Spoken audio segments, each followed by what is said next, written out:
Hi friends, മഴതോറും Mumbai സീരിയലിന്റെ വരാൻ പോകുന്ന ഒരു അടിപൊളി എപ്പിസോഡിന്റെ വിശേഷത്തിലേക്ക് എല്ലാ കൂട്ടുകാർക്കും സ്വാഗതം. അങ്ങനെ നമ്മുടെ ശിവശങ്കർ കമലേനെ രാജീവിന്റെയും ഗംഗേട്ടനെയും ഒക്കെ മുമ്പ് വെച്ച് നാണം കെടുത്തുകയാണ്.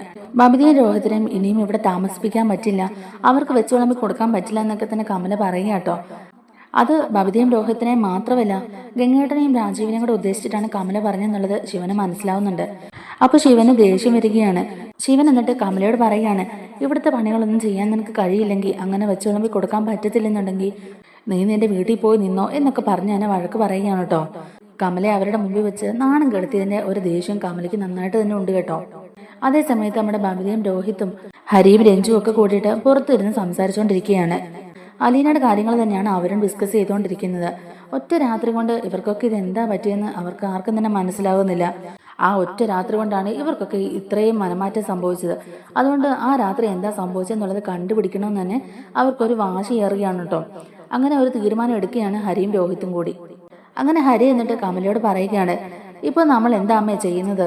അച്ഛനും കോച്ചച്ഛനും വല്യച്ഛനും ഒക്കെ കൂടിയിട്ട് ഇപ്പൊ അവളുടെ സൈഡാണല്ലോ. നമ്മളിപ്പോ ഒറ്റയായി. എല്ലാവരും കൂടെ പെട്ടെന്ന് ഒരു ദിവസം മലക്കം മറിയുമെന്ന് നമ്മൾ അറിഞ്ഞില്ലല്ലോ. എല്ലാവരും ഒറ്റക്കെട്ടായിട്ട് നിന്ന് അലീനെ അവിടെ പറവറപ്പിക്കാനായിട്ട് നിന്നായിരുന്നു. എന്നിട്ടിപ്പോ അവസാനം നമ്മൾ മാത്രം പുറത്തായി. എല്ലാരെയും കൊണ്ട് ഓരോന്നൊക്കെ ചെയ്യിപ്പിച്ചിട്ട് അച്ഛനും കൊച്ചച്ഛനും ഇത് എന്താ പറ്റിയെന്ന് ഞങ്ങൾക്ക് ആർക്കും തന്നെ മനസ്സിലാവുന്നില്ല എന്നൊക്കെ ഹരി പറയുകയാണ് കേട്ടോ. അപ്പൊ കമല പറയുന്നുണ്ട്, ആ എന്ത് ചെയ്യാനാ, ഞാൻ ചെന്ന് നിന്റെ അച്ഛനോട് ഇവിടുത്തെ കാര്യങ്ങളെക്കുറിച്ചും കടപ്പാട്ടൊരു വീട്ടിലെ കാര്യങ്ങളെക്കുറിച്ചൊക്കെ സംസാരിച്ചു. അതുപോലെ തന്നെ അലീനയുടെ കാര്യങ്ങളൊക്കെ സംസാരിച്ചപ്പോഴേ അവരുടെ മുമ്പിൽ നിന്റെ അച്ഛൻ എന്നെ തല്ലാൻ വന്നു. അവരുടെയൊക്കെ മുമ്പിൽ വെച്ച് എന്നെ നാണം കെടുത്തി. എനിക്കാകെ തൊലി ഉരിഞ്ഞു പോയി എന്നൊക്കെ തന്നെ നമ്മുടെ കമല പറയുക കേട്ടോ. അപ്പൊ ഹരി ചോദിക്കുന്നുണ്ട്, ആര്, അച്ഛനാണോ അമ്മയോട് അങ്ങനൊക്കെ സംസാരിച്ച് എന്നിങ്ങനെ ചോദിക്കുമ്പോഴേക്കും കമല പറയുന്നുണ്ട്, അതേടാ നിന്റെ അച്ഛൻ തന്നെയാ. അങ്ങേരൊറ്റ ഒരാൾ കാരണമാ നമ്മൾ കടപ്പാട്ടൊരു വീട്ടിലേക്ക് പോയത്. എന്നിട്ട് എന്തായി? ബാലചന്ദ്രൻ ചൂലുകൊണ്ടല്ലേ അടിച്ചത്. അയാൾ നിന്നെ നെഞ്ചത്ത് തന്നെ ചവിട്ടുകയും ചെയ്തില്ലേ? ഇത്രയൊക്കെ കാണിച്ചു കൂട്ടി വെച്ചിട്ട് അവർക്കൊന്നും ഒരു ഉളുപ്പുമില്ല. ഇപ്പോഴും ബാലചന്ദ്രനെ സപ്പോർട്ട് ചെയ്ത് അവർ സംസാരിക്കുന്നത്. അല്ല ഹരി, ഇതിലെന്തോ ഉണ്ട്. എനിക്കതൊന്നും അങ്ങോട്ടേക്ക് പിടി കിട്ടുന്നില്ല. കഴിഞ്ഞ ദിവസം വരെ ഇവര് ബാലചന്ദ്രനെ അലീനയും കുറ്റം പറഞ്ഞുകൊണ്ട് നടന്നതല്ലേ. ഇപ്പൊ ബാലചന്ദ്രനെ കുറിച്ച് ഒരു കുറ്റവും പറയുന്നില്ല. 3 പേരും കൂടെ ഇപ്പൊ വൈജയെ കുറ്റം പറഞ്ഞുകൊണ്ടിരിക്കുന്നത്. ഞാൻ അങ്ങോട്ടേക്ക് ചെന്നപ്പം അവർ അക്കാര്യം സംസാരിച്ചുകൊണ്ടിരുന്നതും. എല്ലാത്തിനും കാരണം വൈജയാണെന്ന് അവര് പറയുന്നത്. വൈജയുടെ അഹങ്കാരം കാരണമാണ് ബാലചന്ദ്രൻ ഇങ്ങനെയൊക്കെ കാണിക്കുന്നെന്നാ ഇപ്പൊ അവര് പറയുന്നത്. അയാൾക്ക് കല്യാണത്തിന് മുമ്പ് അവഹിതത്തിൽ ഒരു കൊച്ചുണ്ടായതൊന്നും ഇപ്പൊ അവർക്കൊരു തെറ്റായിട്ട് തന്നെ തോന്നുന്നില്ല. പകരം വൈജയുടെ അഹങ്കാരമാണ് അവർക്കിപ്പോ പ്രധാനമായിട്ട് നിൽക്കുന്നതെന്നൊക്കെ പറയുകയാണ്. ഹരി എപ്പോഴേക്കും പറയുന്നുണ്ട്, അമ്മേ ഇതങ്ങനെ വിട്ടാൻ പറ്റില്ല. ഇതിനിടയിൽ എന്തോ ഒന്ന് സംഭവിച്ചിട്ടുണ്ടെന്നുള്ളത് ഉറപ്പാ. എന്തൊക്കെ പറഞ്ഞാലും നമ്മുടെ ശത്രു തന്നെ അലീന. അവളെ നമ്മൾ വെറുത്തതാ. അതങ്ങനെ തന്നെ ഇരിക്കണം.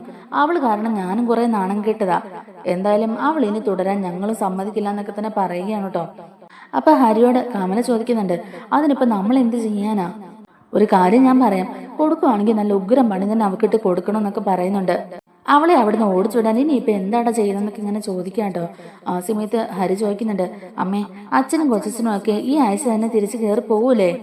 വല്യച്ഛനും ഈ ആഴ്ച കൊണ്ട് തന്നെ കയറി പോവുമായിരിക്കുമല്ലേ? അതേക്കുറിച്ച് എന്തെങ്കിലും അവർ സംസാരിച്ചായിരുന്നോ എന്നിങ്ങനെ ചോദിക്കുമ്പോഴേക്കും കമല പറയുന്നുണ്ട്, എടാ ഗംഗേട്ടൻ എന്തായാലും പോണമെന്നൊക്കെ പറഞ്ഞോണ്ടാ ഇരുന്നത്. പക്ഷെ വൈജയെ ഹോസ്പിറ്റലിൽ ചെന്ന് കണ്ടു കഴിഞ്ഞപ്പോഴേക്കും അവളുടെ അവസ്ഥയൊക്കെ കണ്ടു കഴിഞ്ഞപ്പോഴേക്കും ഇപ്പൊ പോവാൻ തോന്നുന്നില്ലെന്നാ പറയുന്നത്. എന്തായാലും ഇനി വൈജയെ ഡിസ്ചാർജ് ചെയ്ത് കൊണ്ടുവന്നിട്ടേ പോവുള്ളായിരിക്കും എന്ന് പറയുകയാണ്. ഇനി അവര് വേറെന്തെങ്കിലും തീരുമാനിച്ചൊന്നും എനിക്ക് അറിയില്ല കേട്ടോടാ ഹരി എന്നും പറയുക കേട്ടോ. അപ്പൊ ഹരി പറയുന്നുണ്ട്, ഇതിപ്പോ ആന്റിയെ ഡിസ്ചാർജ് ചെയ്ത് ഇങ്ങോട്ടേക്കാണ് കൊണ്ടുവരുന്നത് അതോ അങ്ങോട്ടേക്ക് കൊണ്ടുപോവോ, കടപ്പാട്ടൂരിലേക്ക്? കമല പറയുന്നുണ്ട്, എനിക്ക് അറിയില്ലടാ. എന്തായാലും ഇങ്ങോട്ടേക്ക് കൊണ്ടുവരാൻ ഞാൻ സമ്മതിക്കില്ല. ഇവിടെ കൊണ്ടുവന്ന ആര് നോക്കാനാ? എന്നെ കൊണ്ട് പറ്റുമോ അവളെ നോക്കാൻ? എണ്ണീച്ചൊന്ന് ബാത്റൂമിൽ പോലും പോകാൻ പറ്റാത്ത ആളെ ഞാൻ എങ്ങനെ നോക്കാനാ? അപ്പൊ ഹരി പറയുന്നുണ്ട്, ഏയ് അങ്ങനെയൊന്നും സംഭവിക്കില്ലായിരിക്കും അമ്മേ. അങ്ങനെ ഇപ്പൊ കൊണ്ടുവന്നാൽ തന്നെ അവരെ നോക്കാനായിട്ട് ഒരു ഹോംവേഴ്സിനെ വല്ലതും ഇവർ അറേഞ്ച് ചെയ്ത് നിർത്തുമായിരിക്കും. അങ്ങനെ എന്തെങ്കിലുമൊക്കെ ചെയ്യുമായിരിക്കും. അല്ലാതെ അമ്മയെ കൊണ്ട് തന്നെ നോക്കാൻ പറ്റില്ല എന്നുള്ളത് അവർക്കും അറിയാമല്ലോ. അമ്മ ഏതായാലും അതോർത്ത് ടെൻഷൻ ആകേണ്ട കാര്യമില്ല എന്നൊക്കെ തന്നെ ഹരി പറയുക കേട്ടോ. അപ്പൊ കമല പറയുന്നുണ്ട്, ഏയ് എനിക്ക് പക്ഷെ അങ്ങനെ അല്ലടാ തോന്നുന്നേ. എനിക്ക് ഇപ്പൊ തന്നെ നല്ല ടെൻഷനുണ്ട്. അമ്മയുടെ കാര്യം തന്നെ നിനക്കറിയാമല്ലോ. അമ്മയുടെ കാര്യങ്ങളൊക്കെ നോക്കുന്നത് ഞാനല്ലേ. അത് മാത്രമല്ല ബബിതയും രോഹിത്തും നിന്റെ കൊച്ചച്ഛനും വല്യച്ഛനും എല്ലാവരും ഇല്ലേ ഇവിടെ? എല്ലാവർക്കും കൂടി വെച്ചു വിളമ്പോ ഞാൻ ഒരുത്തിയല്ലേ ഇവിടെ ഉള്ളൂ എന്നൊക്കെ തന്നെ പറയുക കേട്ടോ. ഞാൻ മടുത്തു, എനിക്ക് വയ്യ. ഈ വീട്ടിലെ പണികളൊക്കെ ചെയ്ത് ഞാനൊരു പരുവായി എന്നൊക്കെ തന്നെ പറയുക. ആ ബബിതയാണെങ്കിൽ ഏത് നേരവും ഫോണിൽ തന്നെയാ. ആ ഫോൺ അവളൊന്ന് താഴെ വെക്കുന്ന ഞാൻ കണ്ടിട്ടില്ല എന്നിങ്ങനെ പറയുമ്പോഴേക്കും ഹരി പറയുന്നുണ്ട്, ഓ അത് വിടമേ, അമ്മ അതൊന്നും മൈൻഡ് ചെയ്യാൻ നിൽക്കണ്ട. ഇപ്പൊ എന്തായാലും അവളും കൂടെ നമ്മുടെ കൂടെ നിൽക്കണം. എങ്കിൽ മാത്രമേ അലീനയെ നമുക്ക് ഇവിടുന്ന് പറഞ്ഞുവിടാൻ പറ്റുള്ളൂ. എന്തോ ഇതിനകത്ത് സംഭവിച്ചിട്ടുണ്ടെന്നുള്ള കാര്യം ഉറപ്പാ അമ്മേ. അവരിങ്ങോട്ടേക്ക് വന്നപ്പോ തന്നെ ഞാൻ ചോദിച്ചതാ, പക്ഷെ ആരും ഒന്നും വിട്ടു പറയുന്നുമില്ല. എന്തോ ഒരു രഹസ്യം ഇവരൊക്കെ മനസ്സിൽ കൊണ്ട് നടക്കുന്നുണ്ടമ്മേ, അതാണ് കണ്ടുപിടിക്കേണ്ടതെന്നൊക്കെ ഇങ്ങനെ ഹരി പറയാട്ടോ. അപ്പൊ കമല പറയുന്നുണ്ട്, അതേ മോനെ, എന്തോ സംഭവിച്ചിട്ടുണ്ട്. ഇല്ലെങ്കിൽ ഇവരൊക്കെ ഒറ്റ രാത്രി കൊണ്ട് ഇങ്ങനെ മാറുന്ന എങ്ങനെയാ? ഇന്നലെ വരെ തല്ലാനും കൊല്ലാനും നടന്നവരാ, ഇന്നിപ്പതേ അവർക്ക് സപ്പോർട്ട് ചെയ്തല്ലേ സംസാരിക്കുന്നത്. ഇവരുടെയൊക്കെ മനസ്സിൽ എന്തോ ഒരു രഹസ്യമുണ്ട്, അത് ഉടനെ തന്നെ കണ്ടുപിടിക്കണമെന്നും പറയുകയാണ്. ശിവേട്ടൻ എന്നോട് ഇത്രയ്ക്ക് മോശമായിട്ട് ഇതുവരെ സംസാരിച്ചിട്ടില്ല. എന്നോട് ഇങ്ങനെ ശിവേട്ടൻ പെരുമാറാൻ കാരണം തന്നെ അവൾ ഒറ്റയൊരുത്തിയല്ലേ. അവൾ എന്റെ വീട്ടിലല്ല നിൽക്കുന്നെങ്കിൽ പോലും അവളെ ഞാൻ ഇവിടുന്ന് പറപ്പിക്കും. അതെന്റെയും കൂടി വാശിയായിനി എന്നൊക്കെ തന്നെ പറയുക. ശിവേട്ടൻ ഇന്ന് വരെ എന്നെ അടിച്ചിട്ടില്ല, എന്നെ അടിക്കാൻ കൈ ഓങ്ങുക പോലും ചെയ്തിട്ടില്ല.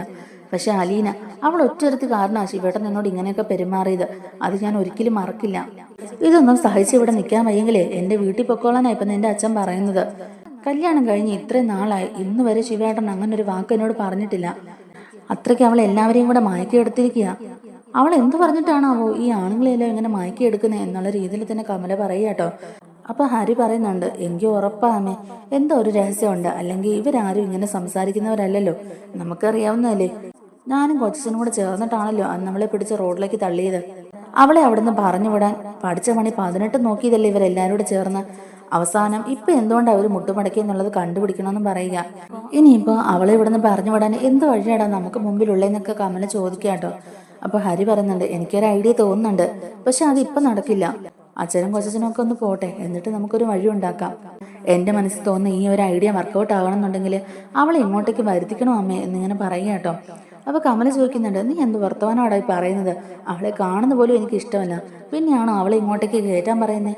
ഇത്രയൊക്കെ സംഭവിച്ചത് അവള് കാരണമല്ലേ. എന്നിട്ടും അവളെ പോലെ ഒരുത്തിയെ ഞാൻ എന്റെ വീട്ടിലോട്ട് വിളിച്ചു കയറ്റാനോ? അതൊരിക്കലും നടക്കില്ല എന്നൊക്കെ തന്നെ പറയുമ്പോഴേക്കും ഹരി പറയുന്നുണ്ട്, എന്റെ അമ്മയെ അതിനെ അവളെ വിളിച്ച് ഇവിടെ എത്തി സൽക്കരിക്കാനല്ലല്ലോ ഞാൻ പറഞ്ഞത്. അവളെ ഒരു ട്രാപ്പിൽ പെടുത്താൻ വേണ്ടിയിട്ടല്ലേ വിളിക്കാൻ പറഞ്ഞത്. അത് ഇപ്പോഴെങ്ങും അല്ലല്ലോ, അച്ഛനും കൊച്ചനും ഒക്കെ പോയതിനു ശേഷമല്ലേ എന്നിങ്ങനെ പറയുക. അപ്പൊ കമല പറയുന്നുണ്ട്, എന്തുവാണെങ്കിലും ശരി, അവളെ കാണുന്ന എനിക്കിപ്പോ വെറുപ്പാ. അവളെ കാണുമ്പോ തന്നെ അവളുടെ ചെവിക്കല്ലടിച്ച് തകർക്കാനാ എനിക്ക് തോന്നുന്നേ എന്നൊക്കെ ഇങ്ങനെ ദേഷ്യപ്പെട്ട് പറയുക കേട്ടോ നമ്മുടെ കമല. അമ്മയുടെ ദേഷ്യമൊക്കെ എനിക്കറിയാം. അമ്മയ്ക്ക് മാത്രമല്ല ഞങ്ങൾക്കും അതുപോലെ തന്നെ അവളോടുള്ള ദേഷ്യം. നമ്മുടെ ദേഷ്യമൊക്കെ അവളെ ഒന്ന് അറിയിക്കണ്ടേ അമ്മേ? അതിനുള്ള ഒരു വഴിയാണ് ഞാൻ പറയുന്നത്. എന്തായാലും മുത്തശ്ശി വിളിച്ചാൽ അവൾ ഇങ്ങോട്ടേക്ക് വരും. മുത്തശ്ശി അവളും തമ്മിൽ നല്ല സ്നേഹത്തിലായിരുന്നല്ലോ കടപ്പാട്ടൂർ വീട്ടിൽ വെച്ചിട്ട്. അതുകൊണ്ട് മുത്തശ്ശി വിളിച്ചാൽ അവൾ എന്തായാലും വരും എന്നുള്ള കാര്യം ഉറപ്പാ. മുത്തശ്ശിയോട് പറഞ്ഞിട്ട് വേണം നമുക്ക് അവളെ ഇങ്ങോട്ടേക്ക് വരുത്തിക്കാൻ എന്നൊക്കെ തന്നെ ഹരി പറയുന്നുണ്ട്. അങ്ങനെ നമ്മുടെ രാജീവനും ശിവനും ഒക്കെ പോകേണ്ട ഒരു സമയം ആയിരിക്കാണ് കേട്ടോ. അവര് തിരിച്ച് ജോലിക്ക് കയറാനൊക്കെ ആയിട്ട് പോവുകയാണ്. അവര് പറഞ്ഞിരുന്ന ലീവ് ഒക്കെ കഴിഞ്ഞ് കുറെ അധികം നാളും കൂടെ മുന്നോട്ട് പോയല്ലോ. അതുകൊണ്ട് തന്നെ ഇനിയും ഇവിടെ നിന്ന കാര്യങ്ങളൊന്നും ശരിയാവില്ല, അത് ജോലിയെ ബാധിക്കും എന്നൊക്കെ പറഞ്ഞിട്ട് തന്നെ അവർ രണ്ടുപേരും തിരിച്ചു പോകാനുള്ള ഒരുക്കങ്ങളൊക്കെയാണ്. അങ്ങനെ അവര് ഹോസ്പിറ്റലിൽ ചെന്ന് വൈജിയോടും യാത്ര പറയുന്നുണ്ട്. അതുപോലെ തന്നെ കടപ്പാട്ടൂർ വീട്ടിൽ ചെന്ന് അലീനയോടും കൃഷ്ണമോളോടും ഒക്കെ യാത്ര പറയുകയാണ്. അങ്ങനെ അവിടെ ചെന്നിട്ട് ബാലചന്ദ്രനോടും കുറച്ച് കാര്യങ്ങളൊക്കെ സംസാരിച്ച് കുറച്ചു നേരം അവിടെ സ്പെൻഡ് ചെയ്തിട്ട് തന്നെയാണ് കേട്ടോ അവര് തിരിച്ചു കയറി പോകാൻ പോകുന്നത്.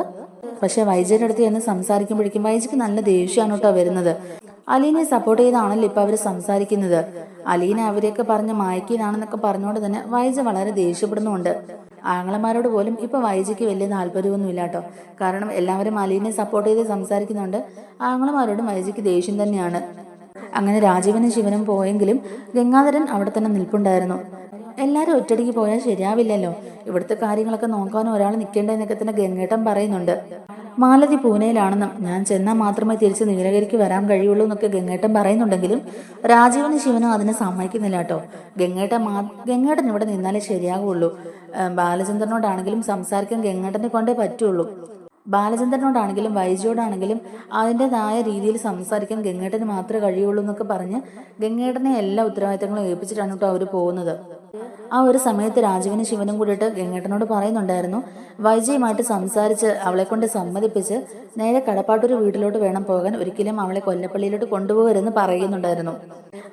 അതുകൊണ്ട് ഗംഗേട്ടൻ വിചാരിച്ചാൽ മാത്രമേ ആ കാര്യങ്ങളൊക്കെ നടക്കുകയുള്ളൂ. അങ്ങോട്ടേക്ക് പോകുന്നത് ഇഷ്ടമല്ലാത്തതുകൊണ്ട് തന്നെ വൈജ അതിനെതിരെ നന്നായിട്ട് പ്രതികരിക്കാനുള്ള ചാൻസ് ഉണ്ട്. അതുകൊണ്ട് വൈജനെ ഒന്ന് അടക്കി നിർത്താൻ ഗംഗേട്ടൻ തന്നെ ഇവിടെ നിൽക്കുന്നത് നല്ലതെന്നാണ് അവർ പറയുന്നത്. അങ്ങനെ ഇവരെല്ലാം പോയതിനു ശേഷം ഗംഗേട്ടൻ ഹോസ്പിറ്റലിൽ ചെന്ന് വൈജനെ കാണുകയാണ്. വൈജ ഇപ്പോഴും അലീനയുടെ കാര്യം ഓർത്ത് നല്ല ദേഷ്യത്തിൽ തന്നെയാണ് കേട്ടോ. താടിയലിന്റെ സർജറിയൊക്കെ കഴിഞ്ഞുകൊണ്ട് തന്നെ വൈജയ്ക്ക് ഇപ്പോൾ ചെറിയ രീതിക്ക് സംസാരിക്കാനൊക്കെ കഴിയുന്നുണ്ട്. അപ്പോൾ ഗംഗാധര മേനൻ അകത്തോട്ട് കയറി ചെല്ലുമ്പോഴേക്കും തന്നെ വൈജ ചോദിക്കുന്നുണ്ട്, എന്താ ഗംഗേട്ടാ, ഗംഗേട്ടൻ ഇനി എന്തെങ്കിലും എന്നോട് പറയാനുണ്ടോ? അല്ല, എൻ്റെ 2 ആങ്ങളമാർ പോകുന്നതിന് മുമ്പേ എന്നെ ഒന്ന് ഉപദേശിച്ചായിരുന്നു. ഇനി കൊല്ലപ്പള്ളി വീട്ടിലോട്ടല്ല പോകേണ്ടത്, ഡിസ്ചാർജായി കടപ്പാട്ടൂർ വീട്ടിലേക്കാണ് പോകേണ്ടതെന്നൊക്കെയാണല്ലോ അവരെന്നെ ഉപദേശിച്ചിട്ട് പോയത്. അല്ല ഗംഗേട്ടാ, എനിക്ക് അറിയാമല്ലെന്നിട്ട് ചോദിക്കാം, എന്താ നിങ്ങളുടെയൊക്കെ ഉദ്ദേശം? അയാളുടെ ആട്ടും തുപ്പും കൊണ്ട് അയാളുടെ അടിമയെ പോലെ ഞാനവിടെ കഴിയണമെന്നാണോ നിങ്ങൾ പറയുന്നത്? അയാൾക്ക് അവിഹിതത്തിലുണ്ടായ അയാളുടെ പുന്നാര മോളെയും കെട്ടിപ്പിടിച്ചുകൊണ്ട് നടക്കുകയല്ല അയാളുടെ കൂടെ ഞാൻ ഇനിയും പോയി ജീവിക്കണമെന്നാണോ നിങ്ങൾ പറയുന്നത്? എനിക്കൊന്നും തന്നെ മനസ്സിലാകുന്നില്ല. എന്താ നിങ്ങൾക്കൊക്കെ പറ്റിയത്? നിങ്ങളുടെ പെങ്ങൾ ഇങ്ങനെ ഒരു അവസ്ഥയിൽ കിടക്കുമ്പോൾ പോലും നിങ്ങൾ അവരെയാണല്ലോ സപ്പോർട്ട് ചെയ്ത് സംസാരിക്കുന്നത് എന്ന് തന്നെ നമ്മുടെ വൈജ ദേഷ്യപ്പെട്ട് ചോദിക്കുന്നുണ്ട്. ഗംഗേട്ടൻ ആ സമയത്ത് വൈജയുടെ അടുത്ത് വന്നിരിക്കുകയാണ് കേട്ടോ. എന്നിട്ട് വൈജയുടെ കയ്യിൽ പിടിച്ചോണ്ട് തന്നെ പറയുന്നുണ്ട്, വൈജെ, നിന്നെ ഞങ്ങൾക്ക് എല്ലാവർക്കും ഒരുപാട് ഇഷ്ടമാ. ഞങ്ങൾ ആങ്ങളമാർക്കുള്ള ഒറ്റ പെങ്ങളാണ് നീ. പക്ഷെ ഞങ്ങൾ ഒട്ടും വിചാരിക്കാത്ത ഒരു തിരിച്ചടിയാണ് നീ ഞങ്ങൾക്ക് തന്നത്. 10-23 വർഷം മുമ്പ് ആഗ്രയിൽ വെച്ച് സംഭവിച്ച കാര്യങ്ങളൊക്കെ നിനക്ക് അറിയാവില്ല വൈജെ എന്നിങ്ങനെ ചോദിക്കുമ്പോഴേക്കും വൈജ ഒന്നും മിണ്ടാതെ ഇങ്ങനെ കിടക്കുകയാണ് കേട്ടോ. എന്നിട്ട് ഗംഗാധര മേനൻ പറയുന്നുണ്ട്, അങ്ങനെ ഒരു സംഭവം ഉണ്ടായിട്ട് പോലും നിന്നെ ഞങ്ങൾ ആരും വെറുത്തില്ല, നിന്നോട് ഞങ്ങൾ ആരും വെറുപ്പും കാണിച്ചില്ല. നീ അങ്ങനെ ഒരു തെറ്റ് ചെയ്തിട്ടും നിന്നെ പാതി വഴിയിൽ ഉപേക്ഷിച്ചിട്ട് പോരാൻ ഞങ്ങൾക്ക് ആർക്കും തോന്നിയില്ല. ഞങ്ങൾ അങ്ങനെ നിന്നെ ഒറ്റപ്പെടുത്തിയ വൈജെ, നീ ഒന്ന് ആലോചിച്ച് നോക്കെന്ന് പറയുകയാണ്. അങ്ങനെ ഒരു അബദ്ധം സംഭവിച്ചു പോയി. നീ ഒരു കുഞ്ഞിന് ജന്മം നൽകി.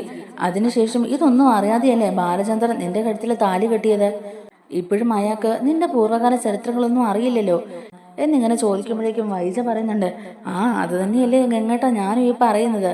എന്റെ കാര്യങ്ങൾ അയാൾക്ക് അറിയില്ലല്ലോ, പക്ഷെ അയാളുടെ കാര്യങ്ങളൊക്കെ ഇപ്പൊ അയാൾ എല്ലാവരോടുമായിട്ട് പറയുകയും ചെയ്തല്ലോ. അത് മാത്രം എനിക്ക് അങ്ങോട്ടേക്ക് അംഗീകരിക്കാൻ കഴിയുന്നില്ല ഗംഗേട്ടാന്ന് പറയുക കേട്ടോ. അപ്പൊ ഗംഗാധരൻ പറയുന്നുണ്ട്, വൈജയെ, ഞാനൊരു കാര്യം നിന്നോട് ചോദിക്കട്ടെ.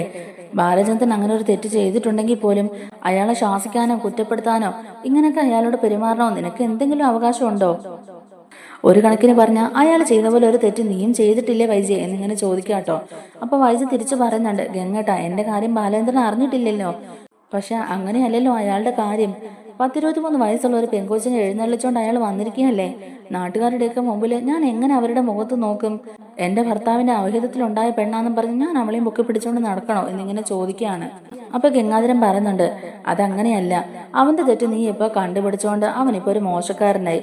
നിന്റെ തെറ്റുകളൊന്നും വെളിപ്പെടുത്താത്തത് കൊണ്ട് നീ നല്ലവളാണെന്നാണോ എല്ലാവരും പറയുന്നത്? ഒരു കണക്കിന് പറഞ്ഞ അയാൾക്ക് പറ്റിയ അതേ തെറ്റ് തന്നെയാണ് നിനക്കും സംഭവിച്ചത്. എന്നിട്ട് ഈ കാര്യം അധികം ആരും അറിയാതെ മൂടി മറച്ചു വെച്ചു എന്നുള്ളതാ സത്യം. അല്ലാതെ വേറെന്ത് വ്യത്യാസം ഉള്ളതെന്ന് തന്നെ ഗംഗാധര മേനൻ ചോദിക്കുന്നുണ്ട്. കല്യാണത്തിന് മുമ്പ് നീ ഒരു കുഞ്ഞിനെ പ്രസവിച്ചതാണെന്നുള്ള കാര്യങ്ങളൊക്കെ മറച്ചു വെച്ചിട്ടല്ലേ ബാലചന്ദ്രനെ നീ വിവാഹം കഴിച്ചത്? എന്നിട്ട് ഇത്രയും കാലം അവനെ ചതിച്ചല്ലേ അവന്റെ കൂടെ നീ ജീവിച്ചത്? എന്നിട്ട് ഇപ്പൊ മാത്രം അവനെ കുറ്റപ്പെടുത്തി സംസാരിക്കാൻ നിനക്ക് എന്ത് യോഗ്യതയുള്ള വൈജയെന്ന് ചോദിക്കുകയാണ്. അപ്പൊ വൈജ ഒന്നും മിണ്ടാതിരിക്കുകയാണ് കേട്ടോ. അപ്പൊ വൈജ പറയുന്നുണ്ട്, എന്റെ ഗംഗേട്ടാ, അയാളെ എങ്ങനെ ജീവിച്ച ഒരു മനുഷ്യനാണെങ്കിലും എനിക്ക് കുഴപ്പമില്ല. പക്ഷെ അലീന, അവളെ മാത്രം എന്റെ കൺമുമ്പിൽ നിന്ന് മാറ്റി നിർത്തിയാൽ മതി. ബാലചന്ദ്രനോട് ഞാനൊരു വെറുപ്പും ദേഷ്യവും ഒന്നും കാണിക്കുന്നില്ല. ഇനിയുള്ള കാലം അങ്ങോട്ടേക്ക് ഒരു വിട്ടുവീഴ്ച ചെയ്ത് ജീവിക്കാനും ഞാൻ തയ്യാറാ. പക്ഷെ അവളെ എന്ത് ചെയ്തിട്ടാണെങ്കിലും ആ വീട്ടിൽ നിന്ന് നിങ്ങൾ മാറ്റി നിർത്തിയേ പറ്റുള്ളൂ. അവളുള്ള വീട്ടിലോട്ട് എനിക്ക് തിരിച്ചു ചെല്ലാൻ കഴിയില്ല എന്നൊക്കെ തന്നെ വൈജ പറയുന്നുണ്ട്. അപ്പൊ ഗംഗാധരൻ പറയുന്നുണ്ട്, അതിന് ബാലചന്ദ്രൻ സമ്മതിക്കും തോന്നുന്നില്ല വൈജ എന്ന് പറയുക കേട്ടോ. വൈജ പറയുന്നുണ്ട്, 10-23 വർഷം മുമ്പ് ഞാനൊരു കുഞ്ഞിന് ജന്മം നൽകിയെങ്കിലും ആ കുഞ്ഞ് ഇന്ന് ജീവനോടെ ഇല്ലല്ലോ ഗംഗേട്ടാ. ആ കുഞ്ഞ് അന്ന് തന്നെ മരിച്ചു പോയില്ലേ? എന്നാൽ ബാലചന്ദ്രന്റെ കാര്യം അങ്ങനെയാണോ? ഇന്ന് അവളൊരു വലിയ പെൺകുട്ടിയായിട്ട് വളർന്നു നിൽക്കുകയല്ലേ. നാട്ടുകാരുടെ മുമ്പിൽ എന്ത് സമാധാനം പറയും ഗംഗേട്ടാ എന്നിങ്ങനെ വൈജ ചോദിക്കുകയാണ്. ഇപ്പൊ തന്നെ ഒട്ടുമിക്ക ആളുകളും അറിഞ്ഞു കഴിഞ്ഞു. ബാലചന്ദ്രൻ ഉണ്ടായ കുട്ടിയാണ് അലീന എന്നുള്ളത് ഏകദേശം എല്ലാവരും തന്നെ അറിഞ്ഞു കഴിഞ്ഞു. അപ്പൊ ഞാൻ അവിടെ ആരായി ഗംഗേട്ടാ? എനിക്ക് ആ വീട്ടിൽ പിന്നെ എന്ത് സ്ഥാനമാ ഗംഗേട്ടാ ഉള്ളതെന്നൊക്കെ തന്നെ ചോദിക്കുകയാണ്. അപ്പൊ ഗംഗേട്ടൻ പറയുന്നുണ്ട്, വൈജെ, ഇതിൽ കൂടുതൽ ഇനി നിന്നെ എങ്ങനെ പറഞ്ഞ് മനസ്സിലാക്കണമെന്ന് എനിക്ക് അറിയില്ല. നീ നിന്റെ മക്കളും ബാലചന്ദ്രനും അയാളുടെ മോളും എല്ലാവരും കൂടി സന്തോഷത്തോടെ ആ വീട്ടിൽ ജീവിക്കാൻ ശ്രമിക്കണം. അവൾ ആ വീട്ടിൽ നിൽക്കുന്നതോട് നിനക്ക് എന്തെങ്കിലും ബുദ്ധിമുട്ടുണ്ടോ വൈജെ? അവൾ എല്ലാ കാര്യങ്ങളും നല്ല ഭംഗിയായിട്ട് തന്നെയല്ലേ നോക്കുന്നേ? വീട്ടുകാര്യങ്ങളും നിങ്ങളുടെ കാര്യങ്ങളും കുട്ടികളുടെ കാര്യങ്ങളും എല്ലാം അവൾ നോക്കുന്നുണ്ട്. നീ പഴയതുപോലെ തന്നെ നിന്റെ വഴിക്ക് നിന്റെ ജോലിയായിട്ട് നീ മുന്നോട്ട് പോയിക്കോ. അവളുടെ കാര്യങ്ങളിൽ നീ കൂടുതൽ ഇടപെടാൻ നിൽക്കാതിരുന്നാ പോരെ എന്നിങ്ങനെ ചോദിക്കുമ്പോഴേക്കും വൈജ പറയുന്നുണ്ട്, ഇല്ല ഗംഗേട്ടാ, ഒരിക്കലും ഇല്ല. അതൊരിക്കലും എനിക്ക് സമ്മതിച്ചു തരാൻ കഴിയില്ല. ഞാൻ അന്ന് തന്നെ ബാലചന്ദ്രനോട് സംസാരിച്ചപ്പോൾ പറഞ്ഞതാണ്, എന്റെ 3 കുഞ്ഞുങ്ങളെ ഓർത്ത് ഒരു വിട്ടുവീഴ്ച ചെയ്ത് ഇനിയുള്ള കാലം നിങ്ങളുടെ കൂടെ ജീവിക്കാൻ ഞാൻ തയ്യാറാണ്. പക്ഷെ അലീനെ നിങ്ങൾ ഇവിടുന്ന് മാറ്റി നിർത്തണമെന്ന് പറഞ്ഞതാ. അന്ന് തന്നെ അയാൾക്ക് അലീനയാണ് വലുതെന്ന് പറഞ്ഞു കഴിഞ്ഞു. ഇനി എങ്ങനെ ഞാൻ ആ വീട്ടിലോട്ട് തിരിച്ചു ചെല്ലും? അവളുള്ള വീട്ടിൽ ഇനി ഞാൻ കയറില്ല ഗംഗേട്ട എന്ന് തന്നെ പറയുമ്പോഴേക്കും ഗംഗേട്ടന് ദേഷ്യം വരികയാണ് കേട്ടോ. എന്നിട്ട് ഗംഗേട്ടൻ പറയുന്നുണ്ട് ഞാനൊരു കാര്യം പറഞ്ഞേക്കാം വൈജയ്, ഇനിയുള്ള കാലം പഴയ പോലെ തന്നെ നിങ്ങൾ രണ്ടുപേരും ഒന്നിച്ച് ജീവിക്കാൻ നോക്ക്, ഇല്ലെങ്കിൽ കാര്യങ്ങളൊക്കെ കൈവിട്ടു പോകും. ഇപ്പൊ അലീനയെ നീ ഒരു വലിയ പ്രശ്നമാക്കി എടുക്കരുത്. നിന്റെ മക്കളുടെയും ജീവിതം തന്നെ ഇല്ലാതായി പോകും. ഞാൻ പറയുന്ന കേട്ട് നീ അനുസരിക്കുക.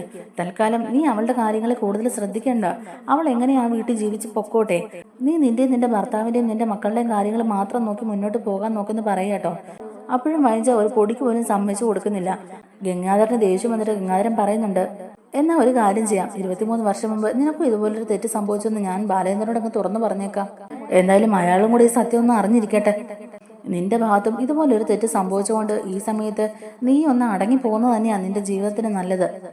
അല്ലാതെ അയാൾ വെറുതെ ദേഷ്യം മുടിപ്പിച്ചുകൊണ്ടിരുന്നിട്ടൊന്നും നിനക്ക് ഒന്നും തന്നെ കിട്ടാൻ പോകുന്നില്ല വൈജയ്. അയാൾക്ക് അങ്ങനെ ഒരു തെറ്റ് പറ്റിയെങ്കിൽ നിനക്കും അതേപോലെ ഒരു തെറ്റ് സംഭവിച്ചിട്ടുണ്ടെന്നുള്ളത് നീ മനസ്സിലാക്കണം. എന്നിട്ട് നീ അവിടെ അടങ്ങി ഒതുങ്ങി പോവുക ചെയ്യേണ്ടത്. അല്ലാതെ ഇങ്ങനെ അയാളോടും അയാളുടെ മോളോടും വെറുപ്പും ദേഷ്യം കാണിച്ചുകൊണ്ടിരിക്കുകയല്ല ചെയ്യേണ്ടതെന്നൊക്കെ പറയുന്നുണ്ട്. ഇത്രയും കാലത്തിനിടയ്ക്ക് ബാലചന്ദ്രനെ കൊണ്ട് നിനക്ക് എന്തെങ്കിലും ഒരു ബുദ്ധിമുട്ടുണ്ടായിട്ടുണ്ടോ വൈജയ്? നിന്റെ കാര്യമാട്ടെ പിള്ളേരുടെ കാര്യമാട്ടെ എന്ത് കാര്യവും ബാലചന്ദ്രൻ നല്ല ഉത്തരവാദിത്തത്തോടെ തന്നെയല്ലേ നോക്കിയിട്ടുള്ളത്. നിന്നെ അയാൾക്ക് അത്രയ്ക്ക് ഇഷ്ടമായതുകൊണ്ടാ നീ പറയുന്നൊക്കെ കേട്ട് അയാൾ ജീവിച്ചുകൊണ്ടിരുന്നത് തന്നെ. ഞങ്ങൾ ആരും അങ്ങനെയൊന്നുമല്ല, നിനക്കറിയാമല്ലോ ഞങ്ങളുടെയൊക്കെ സ്വഭാവം. പക്ഷെ അവൻ അങ്ങനെ ഒരു സ്വഭാവക്കാരനെ ആയിരുന്നില്ല. അവന് നിന്നെ അത്രത്തോളം ഇഷ്ടമായിരുന്നു. നിന്നെ അവൻ കൈവെള്ളയിലാണ് കൊണ്ട് നടന്നുകൊണ്ടിരുന്നത്. 365 ദിവസത്തിൽ 350 ദിവസം നീ അവനുമായിട്ട് അടിയും പിണക്കവും തന്നെയല്ലേ. പക്ഷെ അതെല്ലാം ക്ഷമിച്ചും സഹിച്ചും അവൻ നിന്നെ പൊന്നുപോലെ തന്നെ അല്ലേ വൈജയെ നോക്കിയത്. ഇന്ന് വരെ നീ പറഞ്ഞതിനപ്പുറം അവനൊന്നും തന്നെ ചെയ്തിട്ടില്ല. ശരിക്കും പറഞ്ഞാൽ ഇത്രയും കാലം നീ അവനെ വരച്ച വരയിൽ നിർത്തിക്കൊണ്ടിരുന്നത്. ഇത്രയും നാളത്തെ അവന്റെ സ്വഭാവം വെച്ചിട്ട് ഇപ്പൊ അവന്റെ സ്വഭാവത്തിൽ മാറ്റം ഉണ്ടായിട്ടുണ്ടെങ്കിൽ അതിന് കാരണക്കാരിയും നീ തന്നെയാണ്. അവനെ ചൊടിപ്പിക്കുന്ന രീതിയിൽ നിന്റെ ഭാഗത്തു നിന്റെ തെറ്റുകളൊന്നും വരരുത് വൈജയ്. നിന്റെ പാസ്റ്റ് അവൻ അറിഞ്ഞാൽ എന്താ സംഭവിക്കുക എന്നുള്ളത് നിനക്കറിയാമല്ലോ. അത് അവൻ അറിയാതെ നോക്കേണ്ടത് നമ്മുടെ എല്ലാവരുടെയും ആവശ്യമാണ്, പ്രത്യേകിച്ച് നിന്റെ മക്കളുടെ ആവശ്യമാണ്. അതുകൊണ്ട് നീ വെറുതെ അവന്റെ മുമ്പിൽ വഴക്കിട്ട് അവനെ ചൊടിപ്പിക്കാൻ നിൽക്കരുതെന്നൊക്കെ പറയുന്നുണ്ട്. അലീന അയാളുടെ മകളാണെങ്കിൽ അവളെ ഉപേക്ഷിക്കാൻ അയാൾ തയ്യാറാവില്ല. അയാൾ അത് തുറന്നു പറയുകയും ചെയ്തു. അവൾ ആ വീട്ടിലൊരു ദാസിയെ പോലെ അങ്ങ് നിന്നോട്ടെ. തൽക്കാലം അവളെ ആ വീട്ടിൽ നിന്ന് എങ്ങോട്ടേക്ക് മാറ്റാൻ അയാൾ സമ്മതിക്കില്ല എന്ന് തന്നെ നമ്മുടെ ഗംഗേട്ടൻ പറയുകയാണ്. വൈജ അപ്പോഴും അമ്പനും വില്ലിനും അടുക്കാത്ത മട്ടിൽ തന്നെയാണ് കേട്ടോ. വൈജ നല്ല ദേഷ്യത്തിലുമാണ്. എന്നിട്ട് ഗംഗേട്ടൻ വൈജയോട് ചോദിക്കുന്നുണ്ട്, അലീന നീ പ്രസവിച്ച മകളായിരുന്നെങ്കിൽ അവളോട് നീ ഇങ്ങനെയൊക്കെ പെരുമാറുമായിരുന്നോ? നീ പ്രസവിച്ച കുഞ്ഞും മരിച്ചിട്ടില്ലായിരുന്നെങ്കിൽ അവക്കും ഈ പറയ പോലെ അലീനയുടെ അതേ ഒരു പ്രായമായിരിക്കുമല്ലോ. അപ്പൊ ആ കുഞ്ഞ് നിന്റെ വീട്ടിൽ വന്നാൽ അവളോട് നീ ഇങ്ങനെ തന്നെ ആയിരിക്കുമോ പെരുമാറുന്നത്? അല്ലല്ലോ, അവൾ നിന്റെ സ്വന്തം മോളാ, നീ പ്രസവിച്ച മോളാന്നൊരു ബോധ്യം നിനക്കുണ്ടല്ലേ. നിന്റെ മോളാണെങ്കിൽ നീ അവളെ സ്വീകരിക്കുകയല്ലേ ഉള്ളൂ. അതുപോലെ തന്നെയല്ലേ ബാലചന്ദ്രൻ ചെയ്തുള്ളൂ. നീ നൊന്ത് പ്രസവിച്ച മകള് നിനക്ക് എത്രത്തോളം വലുതാണോ അതുപോലെ തന്നെയാ അയാളുടെ മകളും അയാൾക്ക്. വൈജയ്, നിന്റെ വാശിയും അഹങ്കാരമൊക്കെ മാറ്റിവെച്ചില്ലെങ്കിലേ നിന്റെ ജീവിതം തന്നെ തകർന്നു പോവുള്ളൂ. നിന്റെ മക്കളുടെയും ജീവിതമേ ഇല്ലാതെ പോകുന്നത്. എന്തൊക്കെ പറഞ്ഞാലും ബാലചന്ദ്രൻ അലീനെ ഉപേക്ഷിക്കില്ല. അതിനി എന്തൊക്കെ ബഹളം വെച്ചാലും അതൊന്നും നടക്കാനും പോകുന്നില്ല. പിന്നെ നീ പ്രത്യേകമായിട്ടൊരു കാര്യം ഓർക്കണം, നിനക്കിപ്പോൾ എഴുന്നേറ്റ് നടക്കാൻ പോലും സാധിക്കാത്തൊരു സിറ്റുവേഷനാണ്. ഒന്ന് ചാരിയിരിക്കണമെങ്കിലും ഒന്ന് എഴുന്നേക്കണമെങ്കിൽ പോലും നിനക്ക് രണ്ടുപേരുടെ സഹായം ആവശ്യമാണ്. നിന്റെ എല്ലാ ആവശ്യങ്ങളും നടക്കാനും ഒരാളുടെ സഹായം കൂടിയേ തീരുള്ളൂ. അതെന്തുകൊണ്ടാണ് ഇങ്ങനെയൊക്കെ സംഭവിച്ചെന്നുള്ളത് നിനക്ക് അറിയാവല്ലോ വൈജയ്. നിന്റെ അഹങ്കാരം കൊണ്ടാ നീ ഇപ്പൊ ഇങ്ങനൊരു അവസ്ഥയിൽ കിടക്കുന്നത് തന്നെ. നിനക്ക് പാതിരാത്രി 1 മണി സമയത്ത് വണ്ടി എടുത്ത് പുറത്തു പോകേണ്ട വല്ല ആവശ്യം ഉണ്ടായിരുന്നോ വൈജയ്? നിന്നെ ഇവിടെ കൊണ്ടുവന്നപ്പോൾ നിന്നെ തിരിച്ചു കിട്ടുമെന്ന് പോലും ഞങ്ങൾക്ക് പ്രതീക്ഷയില്ലായിരുന്നു. അത്രയ്ക്ക് സീരിയസ് ആയിട്ടാണ് നിന്നെ ഇവിടെ കൊണ്ടുവന്നത് തന്നെ. എന്തായാലും ജീവൻ തിരിച്ചു കിട്ടിയല്ലോ എന്ന് ദൈവത്തിനോട് നന്ദി പറഞ്ഞുകൊണ്ടിരിക്കുക ഞങ്ങള്. നിന്റെ മക്കളുടെയും ഞങ്ങളുടെയൊക്കെ പ്രാർത്ഥന കൊണ്ടാ നീ ഇപ്പൊ ജീവനോട് ഇങ്ങനെ കിടക്കുന്നത് തന്നെ. നിന്റെ മക്കൾക്ക് നിന്നെ ആവശ്യമുണ്ട് വൈജയ്, അത് ഇനിയെങ്കിലും നീ ഒന്ന് മനസ്സിലാക്കുക. നിന്റെ പിടിവാശിയും നിന്റെ അഹങ്കാരവും നിന്റെ ഈ ബഹളമൊക്കെ ഒന്ന് അവസാനിപ്പിച്ച് നല്ലൊരു ഭാര്യയാകാൻ നോക്ക്. നീ ഇതുവരെ നല്ലൊരു ഭാര്യയായിട്ടില്ല. നിന്റെ മക്കൾക്ക് നീ ഒരു നല്ല അമ്മയായിട്ടില്ല. നിന്റെ കുടുംബം നോക്കാൻ നീ ഒരു നല്ല കുടുംബിനി ആയിട്ടില്ല. ഇനിയെങ്കിലും നീ അതൊക്കെ ശ്രദ്ധിക്കണം വൈജയ് എന്ന് തന്നെ പറയുകയാണ്. അപ്പോഴും വൈജയ് ഇതൊന്നും തന്നെ അംഗീകരിക്കുന്ന മട്ടിലല്ല. എന്നാലും എന്റെ മനസ്സിൽ നിന്ന് ഇതൊന്നും തന്നെ പോവില്ല എന്നൊക്കെ പറയുമ്പോഴേക്കും ഗംഗേട്ടൻ വൈജയോട് ചൂടാകുന്നുണ്ട്. വൈജയ്, ഇനി നീ ഒരക്ഷരം മിണ്ടരുത്. അലീനയുടെ കാര്യം ഇനി നീ ഒരക്ഷരം പോലും മിണ്ടരുത്.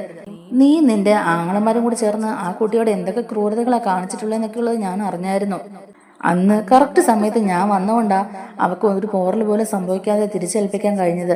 അല്ലെങ്കിൽ ഇതുപോലൊന്നും അല്ലായിരുന്നു ഇവിടെ സംഭവിക്കാൻ പോകുന്നത്. കാര്യങ്ങളെല്ലാം കൈവിട്ട് പോയെന്നൊക്കെ തന്നെ ഗംഗേട്ടൻ പറയുന്നുണ്ട്. അവക്ക് എന്തെങ്കിലും അരുതാത്തത് സംഭവിച്ചിട്ടുണ്ടായിരുന്നെങ്കിൽ ബാലചന്ദ്രൻ പിന്നെ ആരെയും തന്നെ വെറുതെ വിട്ടിട്ടുണ്ടാവില്ലായിരുന്നു. അത് മാത്രമല്ല ഞങ്ങൾക്ക് എല്ലാവർക്കും നേരെ ജയിലിലും പോയി കിടക്കായിരുന്നു. അതിൽ നിന്നൊക്കെ തലനാരിഴയ്ക്കാ രക്ഷപ്പെട്ടത് തന്നെ. ശിവനും രാജീവനും ഒക്കെ നീ പറയുന്ന കേട്ട് ഓരോ വിവരക്കേടുകൾ കാണിച്ചു വെക്കും. ഇപ്പൊ എല്ലാ കാര്യങ്ങളും ഞാൻ അവരെ പറഞ്ഞ് മനസ്സിലാക്കിയിട്ടുണ്ട്. അവരിപ്പോ ഒരു പൊടിക്ക് ഒതുങ്ങി തന്നെയാണ് ഇരിക്കുന്നത്. അവരെന്തായാലും ഇനി അലീനയെ ഒന്നും ഉപദ്രവിക്കാൻ പോകുന്നില്ല. അതുപോലെ തന്നെ നീ ഒരു പൊടിക്ക് ഒതുങ്ങണം വൈജയ്. നിന്റെ ഭാഗത്തുനിന്നും ഇനി അലീനയെ വിഷമിപ്പിക്കുന്ന രീതിയിൽ ഒന്നും തന്നെ സംഭവിക്കാൻ പാടില്ല. നീ ഇനി കളപ്പാട്ടൊരു വീട്ടിലേക്ക് തന്നെ പോകണം. അവിടെ വേണം നീ ജീവിക്കാൻ. നിന്റെ വീട് അതാണ്. നിന്റെ ഭർത്താവും നിന്റെ മക്കളും ഉള്ളിടത്ത് വേണം നീ ജീവിക്കാൻ എന്നൊക്കെ തന്നെ വൈജയോട് പറയാട്ടോ. വൈജ അപ്പോഴും ഒരു മനസ്സോടെ തന്നെയാണ് ഇതൊക്കെ കേട്ടോണ്ട് കിടക്കുന്നതും. കൊല്ലപ്പള്ളിയിലോട്ട് നിന്നെ കൊണ്ടുപോകാൻ ഞങ്ങൾക്കും താല്പര്യമില്ല. നിങ്ങൾ തമ്മിലുള്ള എല്ലാ വഴക്കുകളും സോൾവ് ചെയ്യാൻ നീ കടപ്പാട്ടൊരു വീട്ടിലേക്ക് പോകുന്നത് തന്നെയാണ് നല്ലത്. അവിടെ നിന്നെ നോക്കാൻ ബാലചന്ദ്രനും അലീനയും കൃഷ്ണമോളും ബബിതയും രോഹിത്തും ഒക്കെ ഉണ്ടാവും.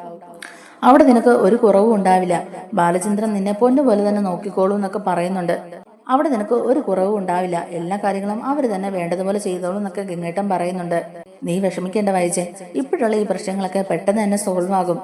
പഴയതുപോലെ തന്നെ നിങ്ങളുടെ കുടുംബം നല്ല രീതിക്ക് പോവുകയും ചെയ്യും എന്നൊക്കെ തന്നെ ഗംഗാധരൻ പറയുന്നുണ്ട്. ഞാൻ എന്തായാലും നിന്നെ അങ്ങോട്ടേക്ക് കൊണ്ടാക്കിയിട്ടേ പോവുള്ളൂ. നിന്റെ കാര്യം ഒന്ന് സേഫ് ആകാൻ വേണ്ടിയിട്ട് മാത്രമാണ് ഞാനിപ്പോൾ ഇവിടെ തന്നെ നിൽക്കുന്നത്. ഏതായാലും നിന്റെ കാര്യങ്ങളൊക്കെ നല്ല ഭംഗിക്ക് നടത്തിയിട്ട് തന്നെ ഞാൻ ഇവിടുന്ന് പോവുള്ളൂ. അതോർത്ത് നീ വിഷമിക്കേണ്ടെന്നും വൈജയോട് പറയുകയാണ്. അപ്പോഴും വൈജ പറയുന്നുണ്ട്, ഗംഗേട്ടാ എന്തായാലും ഞാൻ ആദ്യം കൊല്ലപ്പള്ളിയിലോട്ട് തന്നെ പോകുന്നുള്ളൂ. അവിടെ അമ്മയുണ്ടല്ലോ. അമ്മയുടെ അടുത്താവുമ്പം എനിക്ക് കുറച്ച് ആശ്വാസമൊക്കെ ഉണ്ടാവും ഗംഗേട്ടാ. അത് കഴിഞ്ഞിട്ട് ഞാൻ കടപ്പാട്ടൊരു വീട്ടിലേക്ക് പൊയ്ക്കോളാം എന്നൊക്കെ പറയുമ്പോഴേക്കും ഗംഗാധരൻ അതിനും സമ്മതിക്കുന്നില്ല. ഗംഗാധരൻ പറയുന്നുണ്ട്, എങ്ങോട്ട്? കൊല്ലപ്പള്ളിയിലോട്ടോ? വൈജയ്, നിനക്ക് കമലയുടെ സ്വഭാവം അറിയില്ലേ? അമ്മ തന്നെ അവിടെ കമലയുടെ അടുത്ത് കിടന്ന് പാടുപെട്ടുകൊണ്ടിരിക്കുകയാണ്. പോരാത്തതിന് നിന്റെ 2 മക്കളും ഇപ്പൊ കൊല്ലപ്പള്ളിയിലുണ്ട്, ബബിതയും രോഹിത്തും. കമലയുടെ ശരിക്കുള്ള സ്വഭാവമൊക്കെ പുറത്തെടുക്കാൻ തുടങ്ങി. കഴിഞ്ഞ ദിവസം തന്നെ അവള് ശിവനോട് പറയുന്ന കേട്ടു, വൈജയുടെ മക്കളെ ഇങ്ങോട്ടേക്ക് കൂട്ടിക്കൊണ്ട് വന്നിട്ട് അവർക്ക് വെച്ച് വിളമ്പി കൊടുക്കാനൊന്നും അവളെ കൊണ്ട് പറ്റില്ല എന്നത്രേ. അവരെ തിരിച്ച് കടപ്പാട്ടൂര് കൊണ്ടാക്കണമെന്നൊക്കെ അവള് പറഞ്ഞോണ്ടിരിക്കുന്നേ.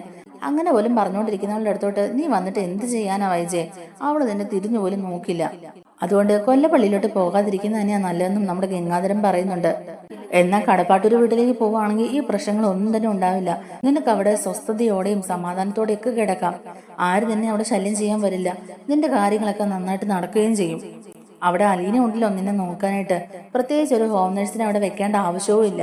നിന്റെ കാര്യങ്ങളൊക്കെ അവള് തന്നെ നോക്കിയും കണ്ടും നല്ല രീതിക്ക് ചെയ്തോളൂ എന്നൊക്കെ തന്നെ ഗംഗാധരൻ പറയുമ്പോഴേക്കും വൈജ അത് സമ്മതിക്കുന്നില്ല കേട്ടോ. വൈജ പറയുന്നുണ്ട്, വേണ്ട, എന്റെ കാര്യങ്ങളൊന്നും അവള് നോക്കണ്ട. എനിക്ക് അവളെ കാണുന്നത് പോലും വെറുപ്പാ. ഗംഗേട്ടാ, എനിക്ക് നിങ്ങളോട് ഒരപേക്ഷയേ ഉള്ളൂ. ദയവ് ചെയ്ത് അവളെ എന്നെ നോക്കാൻ നിങ്ങളെ ഏൽപ്പിക്കരുത്. അവളുടെ സാമീപ്യം പോലും എനിക്ക് ആവശ്യമില്ല എന്നൊക്കെ തന്നെ വൈജ പറയാട്ടോ. അപ്പൊ ഗംഗേട്ടൻ പറയുന്നുണ്ട്, എന്താ വൈജ നീ പറയുന്നത്? ഇന്നത്തെ കാലത്ത് അതുപോലെ നല്ല രീതിക്ക് നോക്കുന്ന ഒരു പെൺകുട്ടിയെ കിട്ടാൻ തന്നെ പ്രയാസമാ. അവൾ എല്ലാ കാര്യങ്ങളും നല്ല ഭംഗിക്ക് തന്നെയല്ലേ ചെയ്യുന്നത്. പിന്നെ എന്താ കുഴപ്പം? നമ്മുടെ അമ്മേനെ തന്നെ അവൾ എങ്ങനെയാ നോക്കിയെന്നുള്ളത് നമുക്കറിയാമല്ലോ. അവളെ പോലെ ആത്മാർത്ഥതയോടെ എല്ലാ കാര്യങ്ങളും നോക്കിയും കണ്ടും ചെയ്യുന്ന ഒരാളെ കിട്ടാൻ വലിയ ബുദ്ധിമുട്ടാ വൈജയ്. അവൾ മതി, അവൾ നിന്നെ നോക്കിക്കോളും. നിനക്ക് ഇഷ്ടമാണെങ്കിലും അല്ലെങ്കിലും അവളെ എല്ലാ കാര്യങ്ങളും ഏൽപ്പിക്കാൻ പോകുന്നതെന്ന് തന്നെ നമ്മുടെ ഗംഗാധരൻ പറയുകയാണ്. ഇനി നീ ഒന്നും പറയേണ്ട ആവശ്യമില്ല വൈജയ്. ഞങ്ങൾ പറയുന്നത് നീ അങ്ങ് അനുസരിച്ചാൽ മതി. എന്തായാലും കഴിഞ്ഞു പോയ കാര്യങ്ങൾ പറഞ്ഞ് നിന്നെ ആരും വേദനിപ്പിക്കാൻ വരില്ല. ഇപ്പൊ നിനക്ക് ആവശ്യം കുറച്ച് മനസ്സമാധാനമാണ്. കടപ്പാട്ടൂര് വീട്ടിലേക്ക് നീ പോയാൽ മാത്രമേ അത് നിനക്ക് കിട്ടുകയുള്ളൂ. കൊല്ലപ്പള്ളിയിലോട്ട് ചെന്നാൽ ഉള്ള മനസ്സമാധാനം കൂടെ ഇല്ലാതെ പോവുകയുള്ളൂ. അലീനയുടെ കാര്യം പറഞ്ഞ് നീ വെറുതെ ബാലചന്ദ്രനെ ഇനി ചൂട് പിടിപ്പിക്കാൻ നിൽക്കണ്ട. തൽക്കാലം നീ ഒന്ന് ഓക്കെ ആകുന്നവരെ എല്ലാം ക്ഷമിച്ച് തന്നെ അവിടെ നിൽക്കാൻ നോക്ക്. അല്ലാതെ ഞങ്ങൾക്കും വേറൊന്നും തന്നെ ചെയ്യാനില്ല. അയാൾ എന്ത് പറഞ്ഞാലും നീ ഒരു കാര്യം മാത്രം മനസ്സിൽ ചിന്തിച്ചാൽ മതി. കഴിഞ്ഞുപോയ നിന്റെ കാലം, നിന്റെ പാസ്റ്റിനെ കുറിച്ച് അയാൾ ഒരിക്കലും അറിയാൻ ഇടവരരുത്. അങ്ങനെ അറിഞ്ഞിട്ടുണ്ടെങ്കിൽ നിന്റെ മക്കളുടെ മുമ്പിലും നീ നാണം കെട്ടു പോകും. അങ്ങനൊരവസ്ഥ നിനക്ക് വരാതിരിക്കാൻ വേണ്ടിയിട്ടാ ഇപ്പം ഞങ്ങളൊക്കെ നിന്നെ ഇങ്ങനെ ഉപദേശിക്കുന്നത്. അതുകൊണ്ട് നീ നടന്ന സംഭവങ്ങളൊക്കെ മറന്നിട്ട് കടപ്പാട്ടൊരു വീട്ടിലേക്ക് തന്നെ തിരിച്ചു പോകണം. അയാൾ മൊത്ത് നല്ലൊരു കുടുംബജീവിതം നയിക്കണം. അയാളുടെ ഇപ്പോഴത്തെ ആ ഒരു ദേഷ്യവും ആ ഒരു വാശിയൊക്കെ കഴിയുമ്പോഴേക്കും അയാൾ പഴയതുപോലെ തന്നെ നിന്നെ സ്നേഹിക്കും. ഇവിടെ നീയാണ് ഒരു സംയമനം പാലിക്കേണ്ടത്. ഇവിടെ നീയാണ് കുറച്ച് മൗനമായിട്ട് പോകേണ്ടത്. വിട്ടുവീഴ്ച ചെയ്യാൻ നീ തയ്യാറാകണം. നിന്റെ മക്കളെ ഓർത്ത്, നിന്റെ ഭാവി ഓർത്ത് നീ വിട്ടുവീഴ്ച ചെയ്ത് മുന്നോട്ട് പോകാൻ നോക്കണം വൈജയ്. അല്ലാതെ നിനക്ക് മുമ്പിലും വേറെ വഴിയൊന്നും ഇല്ല എന്നൊക്കെ തന്നെ ഗംഗാധര മേനോൻ പറയുകയാണ്. അവസാനം നിവർത്തി കെട്ടിട്ട് വൈജ അങ്ങോട്ടേക്ക് തന്നെ പോകാമെന്ന് സമ്മതിക്കുകയാണ് കേട്ടോ. അപ്പോഴും വൈജ അലീനയുടെ കാര്യം തന്നെയാണ് കേട്ടോ പറയുന്നത്. എനിക്ക് സുഖമായി കഴിഞ്ഞാൽ, ഞാനൊന്ന് എഴുന്നേറ്റ് നടക്കാൻ തുടങ്ങിക്കഴിഞ്ഞാൽ പിന്നെ അവളെ അവിടെ നിർത്തരുത്. അവളെ അവിടുന്ന് പറഞ്ഞു വിട്ടേക്കണം എന്നൊക്കെ തന്നെ പറയുന്നുണ്ട്. ആ ഒരു ഡിമാൻഡ് ബാലചന്ദ്രൻ എന്തായാലും അംഗീകരിക്കാൻ പോണില്ല എന്നൊക്കെ നമ്മുടെ ഗംഗാധരൻ പറയുന്നുണ്ട്. ആ സമയത്ത് വൈജയുടെ ജീവിതത്തോട് തന്നെ ഒരു വെറുപ്പ് തോന്നുകയാണ്. ആക്സിഡന്റ് നടന്ന സമയത്ത് രക്ഷപ്പെടണ്ടായിരുന്നു, അങ്ങ് മരിച്ചു പോയാൽ മതിയായിരുന്നു എന്നൊക്കെ തന്നെയാണ് കേട്ടോ വൈജ മനസ്സിൽ പറയുന്നത്. ഇതിപ്പോൾ എല്ലാവരുടെയും മുമ്പിൽ നാണം കെട്ട് ജീവിക്കുന്നതല്ലേ നല്ലത്. അന്ന് അങ്ങനെ എന്തെങ്കിലും സംഭവിച്ചാൽ മതിയായിരുന്നു എന്നൊക്കെ തന്നെ നമ്മുടെ വൈജ ആലോചിച്ചുകൊണ്ടിരിക്കുകയാണ്. അങ്ങനെ എന്തായാലും വേറെ നിവൃത്തിയൊന്നും ഇല്ലാതെ ഡിസ്ചാർജ് ആകുന്ന സമയത്ത് വൈജയെ കടപ്പാട്ടൂർ വീട്ടിലേക്ക് തന്നെയാണ് ബാലചന്ദ്രൻ കൂട്ടിക്കൊണ്ട് പോകുന്നത്. വൈജയ്ക്ക് വേണ്ട എല്ലാ കാര്യങ്ങളും ചെയ്തു കൊടുക്കാൻ അലീന തയ്യാറാണ്. വൈജയുടെ എല്ലാ കാര്യങ്ങളും വേണ്ട രീതിക്ക് തന്നെ നോക്കാനും വൈജയെ ശുശ്രൂഷിക്കാനും പരിചരിക്കാനും വേണ്ട ഫുഡുകൾ ഉണ്ടാക്കി കൊടുക്കാനും ഒരു ഹോം നേഴ്സിനെ പോലെ തന്നെ അലീന നല്ല രീതിക്ക് തന്നെ നോക്കുന്നുണ്ട് കേട്ടോ. എന്നാൽ അലീനയുടെ ആ ഒരു സ്നേഹം തിരിച്ചറിയാതെ അലീനയെ ഇപ്പോഴും വെറുത്തോണ്ടിരിക്കുകയാണ് വൈജ. പക്ഷേ ബാലചന്ദ്രൻ ഒരു കാര്യം മനസ്സിൽ തീരുമാനിച്ചുറപ്പിക്കുകയാണ് കേട്ടോ. അലീന വൈജയുടെ സ്വന്തം മോളാണെന്ന് വൈജ അറിഞ്ഞില്ലെങ്കിലും അറിയാതെയാണെങ്കിലും അവളെ അംഗീകരിക്കുന്ന ഒരു ദിവസം എന്തായാലും ഉണ്ടാകും. ആ ദിവസം മുതൽ മാത്രമേ ഇനി വൈജയെ എൻ്റെ ഭാര്യയായിട്ട് കാണാൻ കഴിയുള്ളൂ എന്ന് തന്നെ നമ്മുടെ ബാലചന്ദ്രനും പറയുന്നുണ്ട്. നമ്മുടെ വീഡിയോ ഇഷ്ടമായിട്ടുണ്ടെങ്കിൽ ഒന്ന് ലൈക്ക് ചെയ്യാനും അതുപോലെ തന്നെ ചാനലിലൂടെ ഒന്ന് സബ്സ്ക്രൈബ് ചെയ്ത് സപ്പോർട്ട് ചെയ്യാനും മറക്കല്ലേ.